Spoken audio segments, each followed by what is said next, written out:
The Deputy Foreign Secretary, Andrew Mitchell, is with us now. The Foreign Secretary was in the region, actually, last week. Are we making any progress at all towards a ceasefire? Well, I think we're making some progress on humanitarian relief, but not enough. And the position of the government, which the Foreign Secretary was pushing hard around the region last week, is that there has to be a pause which allows humanitarian aid to get in and to get these hostages out. And then on the back of that, we hope for a sustainable ceasefire. So that's the position of the government. It is all extraordinarily difficult. And at the same time, on the day that this is all over, we have to lift people's eyes to a permanent settlement, which will inevitably involve a two-state solution with both countries living behind secure borders. What takes Lord Cameron to the Far East? He's going to the Middle East, I think, at the moment. He's visiting a number of countries at a turbulent time in the world. These are countries which are good friends of Britain. We have economic interests there, we have investment interests, but we also have security interests. And he is doing his job as Foreign Secretary on behalf of our country, ensuring up those relationships and making sure they are the best they can be. What do you make of what happened at the weekend with this pro-Palestinian march and the Jewish man who said that he was prevented from crossing the road because he was openly Jewish?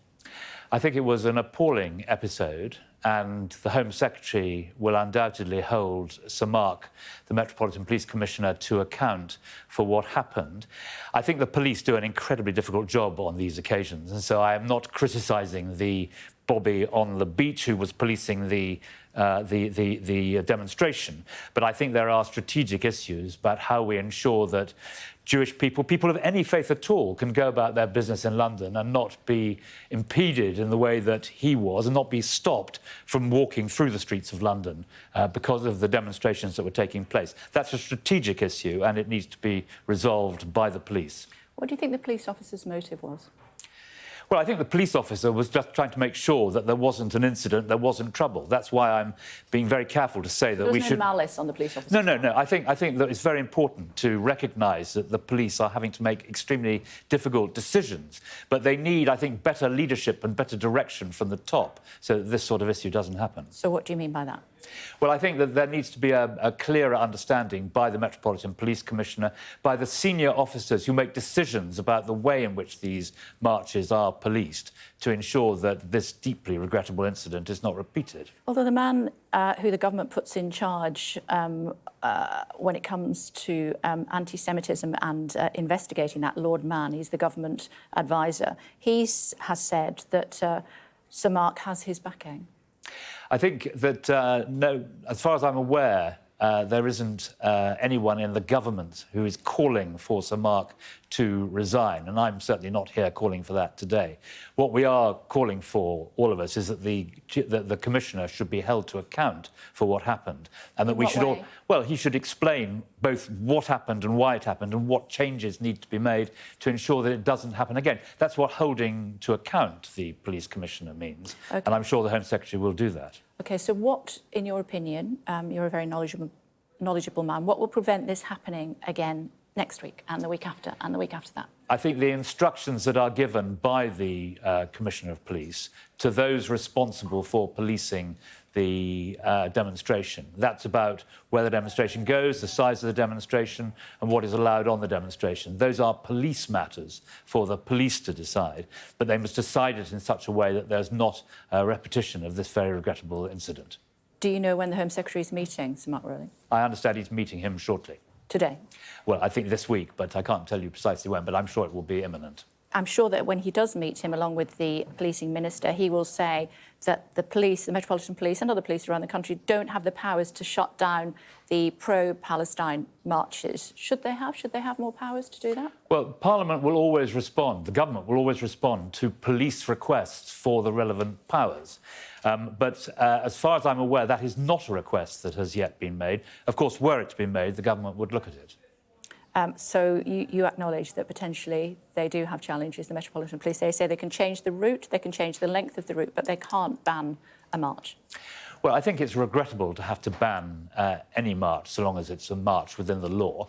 But so I think one should try and avoid banning if possible. But what I'm saying is that if the police require different or further powers, then I'm sure they will ask for them, and the government and Parliament would look very carefully at any such request. As far as I'm aware, no such request has been made at this point. So it is a policing matter. It's a matter of how these marches are properly policed. And it's for that we need the Commissioner's explanation for what happened at the weekend. But does the Commissioner not also need the help of the Prime Minister and his wider government? It's a tinderbox situation in the Middle East at the moment. That's spilling over onto the streets of the United Kingdom with pro-Palestinian marchers saying, that guy's here in order to provoke us. And he's saying, I'm just trying to cross the street. And a police officer stepping in and saying, you can't cross that street because you're openly Jewish. Well, these are policing matters, but you can rest assured that the government will always give the police the necessary powers they need to do their job. Let me put it this way then. Do you believe that the Metropolitan Police has failed the Jewish community in London this weekend? I think this is a complex situation. There are lessons certainly to be learned from this profoundly regrettable situation that occurred over the weekend. But the government will always be very careful indeed to defend the rights of all people and has no truck whatsoever with anti-Semitism or Islamophobia. I understand that. You're tiptoeing through the raindrops in your answer to my question, though. My question is, have the Metropolitan Police failed the Jewish community this weekend?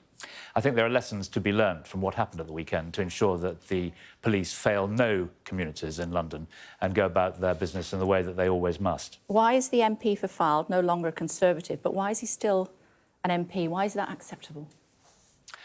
Well, the Conservative Party has been in some difficulty in dealing with this case, firstly because the money was transferred from a grouping that was not actually part of the Conservative Party. It was a subgroup outside the Fylde Conservative Association. The Conservative Party investigated it fairly. We established that there was no breach of the Electoral Commission's rules or of the rules of the House of Commons. We then tried to intervene in respect of what happened within the association and discovered that this was funding that was kept outside the association. So I don't think there should be any criticism of the Conservative Party. We tried to get the balance right. I wasn't saying that. Well, we tried to get the balance right between, on the one hand, the rights of an individual MP, which should be respected, but also what actually went on. We investigated it and we came to a conclusion, and he no longer has the whip now, so he's no longer a member of the Conservative Party. So what most offended you about his actions? Was it the misuse of funds? Was it his questionable behaviour over many years? Or was it asking a member of his team to go to a potential crime scene with a bag load of cash where she was already told bad men were inside?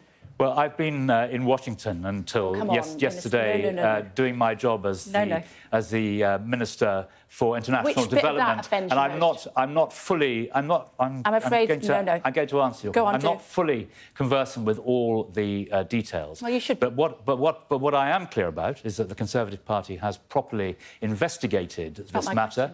It's done it in a timely way, which respected the rights of all parties. As you well know, you should be very well across what happened. Lessons will be learned, and we will, for example, set up a whistleblower arrangement to ensure that if anything like this happens again. So you're more offended by the funds or the fact that a junior member of his team was told to go with a bag load of cash to an apartment where she'd been told that bad men were inside? That's disgraceful. I don't think that his actions were those one has a right to expect from a Member of Parliament, and that is why he no longer has the whip and is no longer a member of the Conservative Party. Should he step down altogether, or are you quite relieved that he's waiting until the next election so there's not another by-election? That's a matter for him to decide, but he is no longer a member of the Conservative Party, and so that is not effectively a matter for us.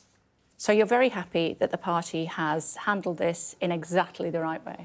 I think the party has handled it in a way that respected the rights of the individual Member of Parliament, but also looked at a serious issue which has been set out in the way you have set it out. But I don't criticise the Conservative Party for the speed with which they've taken the actions they've taken, because I think that was necessary to get to the bottom of this, to make sure that the rights of both parties were respected, and to make sure that we have the right answers going forward, which we do. Would you expect a Conservative aide to have to behave in this manner, taking a bag load of cash to a place that wasn't safe? That is why we're looking both at the issue of a whistleblower's rights and also at doing some retraining of those within the Conservative associations to make sure this doesn't happen again. Good to see you. Thank you. Thank you.